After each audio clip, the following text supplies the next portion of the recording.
Baik, selamat malam pada yang terhormat Ibu Diana. Selamat malam untuk teman-teman semua. Pada kesempatan malam hari ini saya ingin mempresentasikan tentang asuransi sebagai tugas untuk mata kuliah hukum perbankan. Baik, yang pertama adalah apa yang dimaksud dengan asuransi itu. Jadi, pengertian dasar dari asuransi adalah suatu kemauan untuk menetapkan kerugian-kerugian kecil yang sudah pasti, penggantian kerugian-kerugian yang besar yang belum pasti.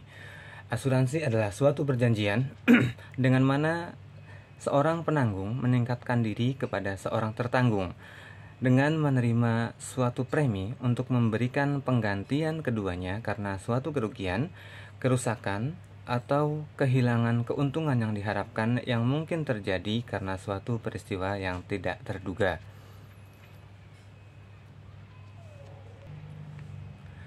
Fungsi utama dari asuransi adalah sebagai mekanisme untuk mengalihkan resiko, yaitu mengalihkan resiko dari satu pihak tertanggung kepada pihak lain yang merupakan penanggung. Pengalihan resiko ini tidak berarti menghilangkan kemungkinan misfortune, melainkan pihak penanggung menyediakan pengamanan finansial bagi tertanggung. Sebagai imbalannya, tertanggung membayarkan premi dalam jumlah yang sangat kecil bila dibandingkan dengan potensi kerugian yang dideritanya. Asuransi berasal mula dari masyarakat Babilonia pada tahun 4000 sampai 3000 sebelum Masehi yang dikenal dengan perjanjian Hammurabi. Kemudian pada tahun 1668 Masehi di Coffee House London berdirilah Lloyd's of London sebagai cikal bakal asuransi konvensional. Sumber hukum asuransinya adalah hukum positif, hukum alami, dan contoh yang ada sebelumnya sebagaimana kebudayaan yang berlaku. Sementara di Indonesia sendiri, sejarah asuransi berawal pada masa penjajahan Belanda. Terkait dengan keberhasilan dari negeri tersebut di sektor perkebunan dan perdagangan di Indonesia. Untuk memenuhi kebutuhan jaminan terhadap keberlangsungan usahanya, tentu diperlukan adanya asuransi. Nah, perkembangan industri asuransi ini sempat terhenti pada masa penjajahan Jepang. Selanjutnya, asuransi digolongkan menjadi beberapa tipe.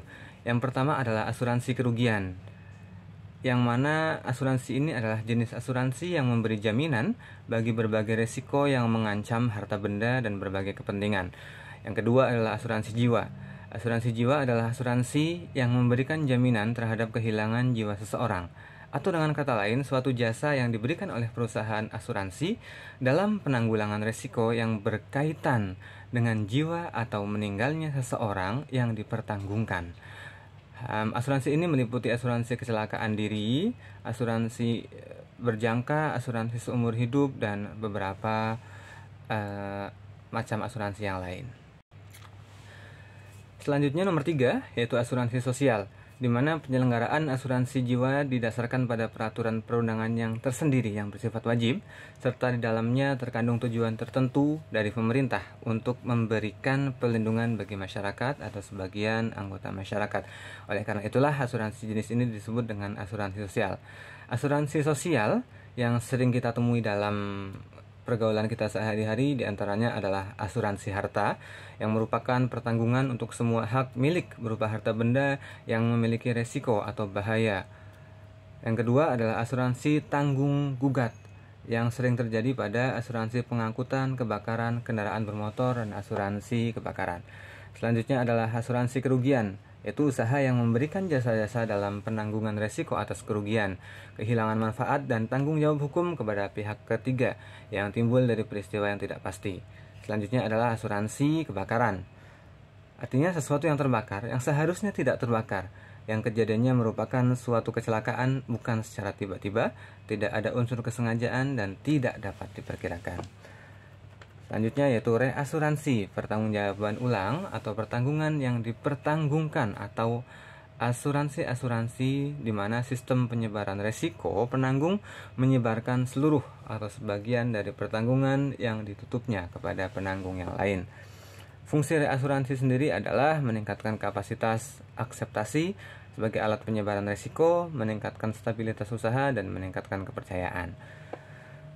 Asuransi sosial selanjutnya yaitu asuransi loss unexpected, yaitu berkaitan dengan terjadinya kerugian yang tidak diperkirakan. Selanjutnya, asuransi reasonable merupakan benda yang memiliki nilai baik dari pihak penanggung maupun dari pihak yang tertanggung. Selanjutnya, asuransi katastrofik merupakan benda resiko yang haruslah tidak akan menimbulkan suatu kemungkinan resiko rugi yang sangat besar. Contohnya adalah villa yang lokasinya terletak di daerah yang rawan longsor. Selanjutnya adalah asuransi homogeneous, artinya barang atau benda yang akan dipertanggungjawabkan haruslah homogen, yaitu banyak barang atau yang serupa, yang sejenis baik bentuk maupun sifatnya. Nah, selanjutnya adalah asuransi peril and hazard, diartikan sebagai penyebab yang mengakibatkan kerugian, misalnya kebakaran, kehilangan, kemalingan, dan ledakan. Nah, setelah itu kita akan beranjak ke macam-macam asuransi. Terdapat banyak macam asuransi di berbagai negara di dunia. Yang pertama adalah asuransi timbal balik, yaitu beberapa orang memberikan iuran tertentu yang dikumpulkan dengan maksud meringankan atau melepaskan beban seseorang dari mereka saat mendapatkan kecelakaan. Jika uang yang dikumpulkan tersebut habis, maka dipungut lagi iuran yang baru untuk persiapan selanjutnya.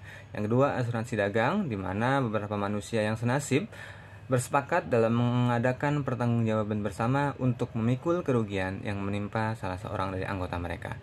Selanjutnya ada asuransi pemerintah, yaitu asuransi yang menjamin pembayaran harga kerugian kepada siapa saja yang menderita di waktu terjadinya suatu kejadian yang merugikan tanpa mempertimbangkan keuntungannya. Yang keempat ada asuransi jiwa, yaitu asuransi atas jiwa orang-orang yang dipertanggungjawabkan oleh orang lain. Selanjutnya, yang kelima, asuransi atas bahaya yang menimpa, yaitu asuransi dengan keadaan-keadaan tertentu pada asuransi jiwa atas kerusakan diri seseorang, seperti asuransi mata, asuransi telinga, asuransi kaki pada pemain sepak bola, dan sebagainya. Yang keenam, ada asuransi terhadap bahaya pertanggungjawaban sipil, yang mana maksudnya adalah asuransi yang diadakan terhadap benda-benda seperti asuransi rumah, perusahaan, mobil, kapal udara, kapal laut, motor, dan sebagainya. Nah, selanjutnya kita akan masuk kepada usaha perasuransian. Nah, usaha perasuransian ini diatur oleh Undang-Undang Nomor 2 Tahun 1992. Yang aturannya meliputi yang pertama bidang usaha, jenis usaha, ruangan lingkup usaha, serta bentuk hukum usaha perasuransian. Yang kedua ada objek asuransi, ketiga kepemilikan dan perizinan usaha perasuransian, yang keempat pembiayaan dan pengawasan, yang kelima kepailitan dan likuidasi, yang keenam ketentuan pidana. Nah, selanjutnya kita akan masuk ke dalam prinsip dasar asuransi. Ada 6 macam prinsip yang harus dipenuhi dalam dunia asuransi. Yang pertama adalah insurable interest, yaitu adalah hak untuk mengasuransikan yang timbul dari suatu hubungan keuangan antara tertanggung dengan yang diasuransikan dan diakui secara hukum. Yang kedua adalah utmost good faith, yaitu tindakan untuk mengungkapkan secara akurat dan lengkap semua fakta yang material mengenai sesuatu yang akan diasuransikan, baik diminta ataupun tidak. Yang selanjutnya, yang ketiga, yaitu proximate cause adalah suatu penyebab aktif yang efisien, yang menimbulkan rangkaian kejadian, yang menimbulkan akibat tanpa adanya intervensi sesuatu, yang diawali dan secara aktif oleh sumber yang baru dan independen. Yang keempat ada indemnity, yaitu suatu mekanisme di mana penanggung menyediakan kompensasi finansial dalam upayanya menempatkan tertanggung dalam posisi keuangan yang ia miliki sesaat sebelum terjadinya kerugian. Yang kelima, subrogation adalah pengalihan hak tuntut dari tertanggung kepada penanggung setelah klaim dibayar.